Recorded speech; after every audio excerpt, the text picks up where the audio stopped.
Hey guys, we are here all the way from Sweden. Not me.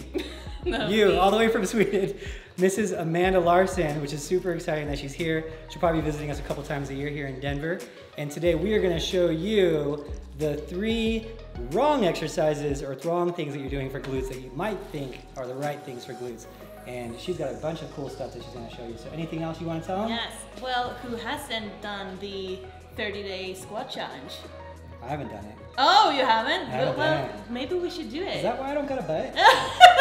No, I promise you, you won't get a butt by doing the squats. Like, I think it's like 100 reps a day for 30 days. Oh yeah? No, yeah. I haven't done that. No, they did it, like, it was a couple years ago, but yeah.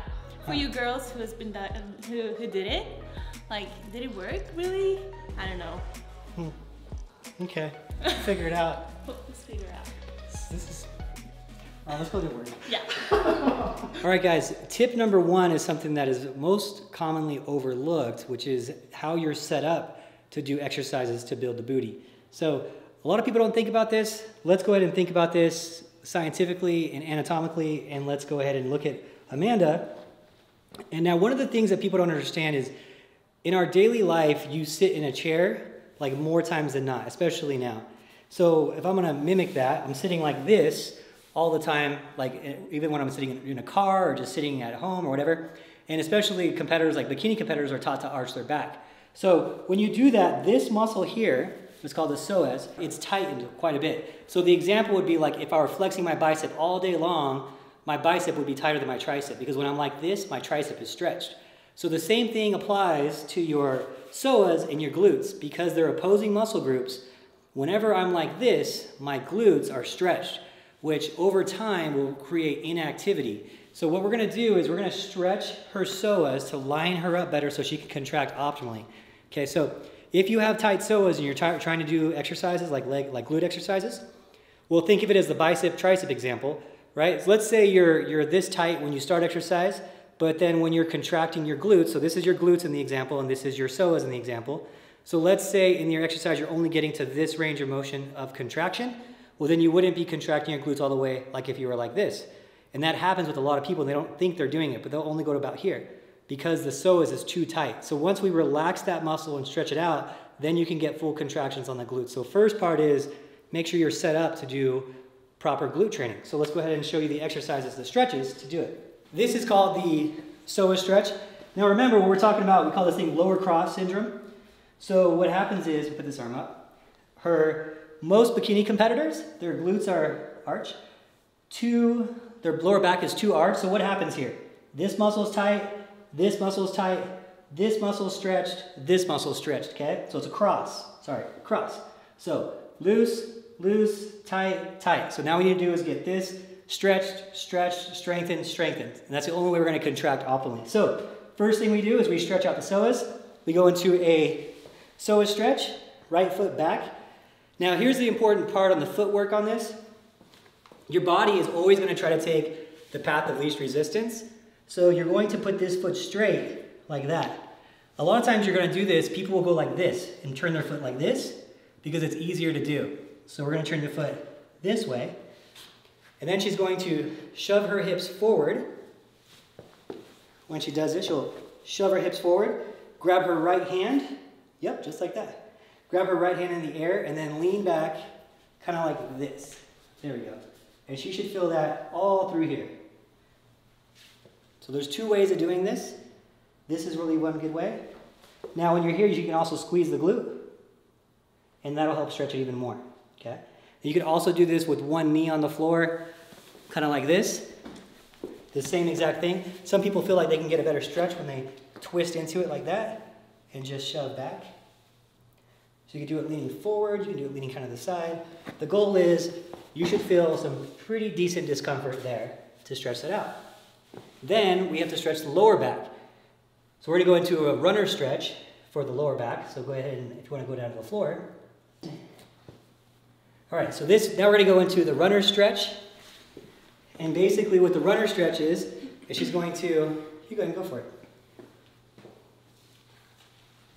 Good. And with this stretch, she's stretching her lower back which is priming the muscles to start being able to be contracted the best way, because now all the tight muscles that were keeping her from contracting the right way are loose enough to let her contract. And for our bikini audience, Amanda, how often should you be doing these types of stretches? Well, so I prefer to do them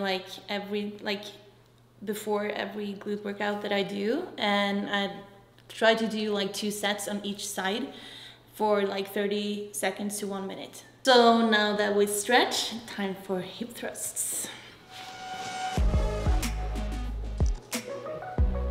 One of the reasons that I came here was actually because Adam is doing a lot of like science-based technology, and to make sure that we're doing all the exercises right, to make sure that we're incorporating right muscle groups, and yeah, make the best out of it.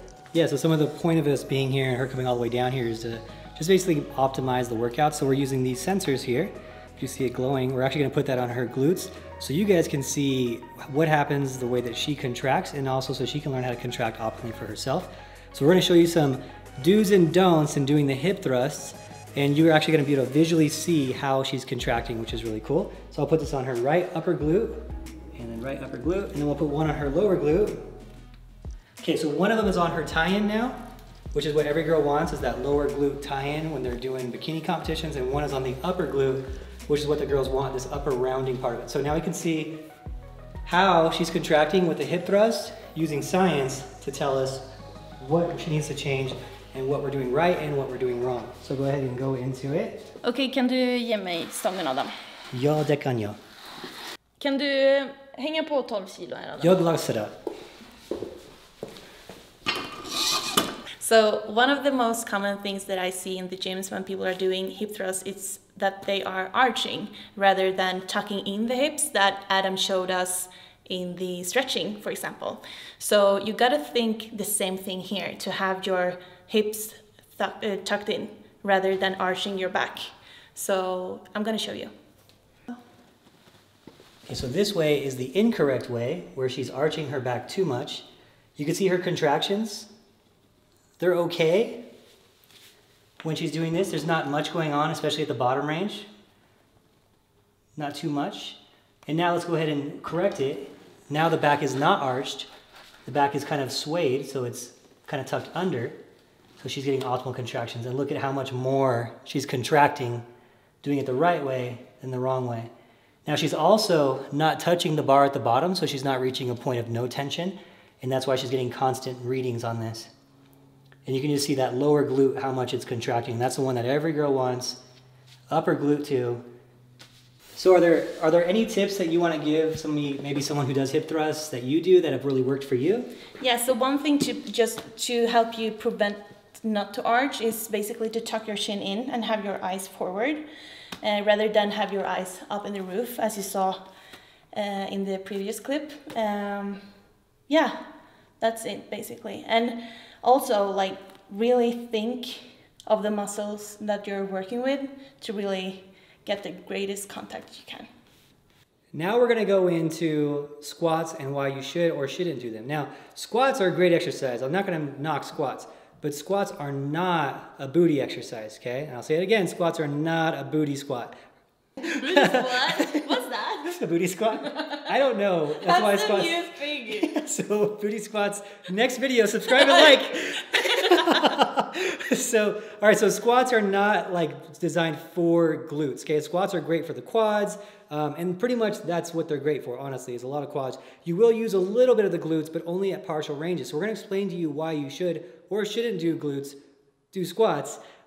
Right now. So go ahead and face that way. Here's the thing about muscle fibers and how you're doing exercise. So if you look at, actually, this is a good example right here. Maybe you guys can't see that, but it's these strings kind of go this way. Okay. Now imagine these strings are on her glutes. They go that way. Okay. So her muscle fibers are going that way, right? So which means that any load would have to go this way for it to be contracted. So think about the bicep. So the bicep here, the muscle fibers go up and down. And how do I lift a weight with the bicep? I lift it up and down, just like with the muscle fibers. Now with the squat, when the muscle fibers are facing this way, but the weight is going this way, how do you think she's gonna contract the glutes? Well, she's not gonna contract the glutes because they're going in opposite directions of the weight. Now, when she squats all the way down, go ahead and squat all the way down. Now that the hips are turned downward, now the muscle fibers are slightly facing upward. That's the only point in this exercise where glutes are worked. Very, very short range of motion. So now go ahead and go up. Okay, and as she goes up, it dies off. 0 again, 200s again, very low. Okay, go down again. Okay, now they start coming in. And now as she pushes up, you'll see them pop for a second and then go out, go back down. Okay, so now you can see it visually how little the squat's gonna do for the glutes. Go ahead and come up, just right there, just in this range. Okay, so that's why this is not the best builder for glutes. Great exercise for quads. If we had a sensor on her quads, you'd see it firing up the whole time, but not a great exercise for glutes. No, so you should not do it 100 reps, 30 days in a row. The squat challenge doesn't work. I don't know, I don't see the point scientifically of it, so. All right, so let's go ahead and do it. All right, so for some of you who do want to do squats and you want to build your quads too, no problem at all, go for it. It's not an exercise that's going to hurt you. Still an awesome exercise, just not specific to the glutes.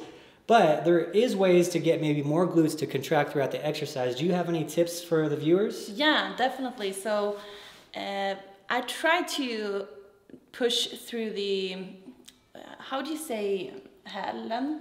Like the heel of your foot. Heel of your foot, okay. Yeah. So pushing through the heel of your foot, especially at that bottom range and really squeezing would be a big help of it, but still not a glute exercise specifically. Mm-hmm. So a couple other ways that you can get more glute out of your squat, we're gonna go into right now. She's gonna show us a different variation of the squat to actually get more glutes contracted, because remember, at the bottom range is where all the glutes happen. So let's go ahead and see it.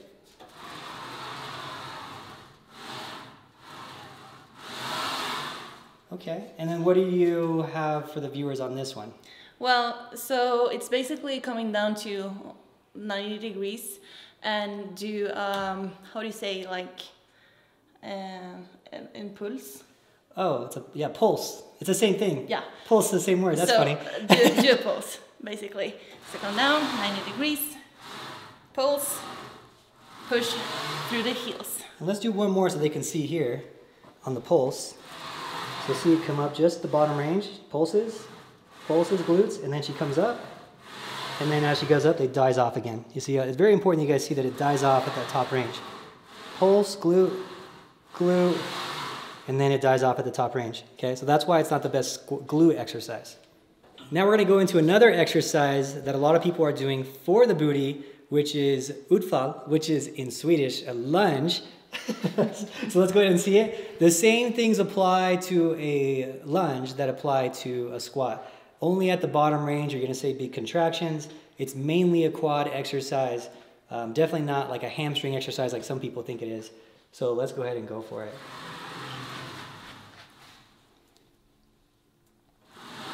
So you'll see mainly at that bottom range again is where the glutes come in. But look at how low the tie-in's working here. Almost non-existent. Okay, and as she comes up, she gets a big pulse, and then back down, nothing again. Okay, so not the best exercise for glutes. When we're trying to build a muscle group, it's always about constant time under tension. Exercises like the squat, the lunge, they're not giving the glutes enough time under tension to really do that much for them. It's only a very short period within the range of motion where the glutes are engaged, and even when it is, it's a very small amount of engagement. All right, guys, so bonus round here. Actually really cool about Amanda is that she's one of the only people that have been able to contract the glutes the way that I would like them to contract in an RDL. Almost everyone I've put on sensors before was unable to contract the glutes. So we're gonna have her kind of explain how she is able to do that better than pretty much, for the most part, anyone I've worked with in terms of contracting glutes on an RDL. But for her, it's a little hard for her in English to pick the right words. So she's gonna go ahead and explain it in Swedish, and I'll let you guys know. Translate. Yes. När jag gör raka marklyft så försöker jag tänka på ett visst sätt för att försöka att få mina tie-ins och få en bättre kontakt i dem helt enkelt. På det sättet, eller det jag tänker när jag gör det är helt enkelt att när jag skjuter bak höften så försöker jag rotera in knäna nästan och på så vis också försöka att få sittbenen att peka utåt. Så in med knäna och peka ut med sittbenen. Och när jag går tillbaka sen, när jag ska upp, så roterar jag ut knäna och kommer in med sittbenen och squeezar rumpan i toppläget. Så det är så jag tänker. So basically what she's saying is when she's going down into the RDL position and she comes down, she's actually kind of like turning her, she thinks of it as like her hip bones by putting her feet kind of outwards. So pointing her feet, like if you were to look at my toes, she's not actually doing this, but she's kind of putting pressure like this. On the way down, putting pressure, and on the way up, she's putting pressure like this, but all internally. She's not actually shifting her feet. So if you see her, you wouldn't see her doing it because she comes down and then she comes up, and that's how she's doing it, and she's sitting into the actual RDL itself. So maybe you can show them a couple of reps? Yeah, sure.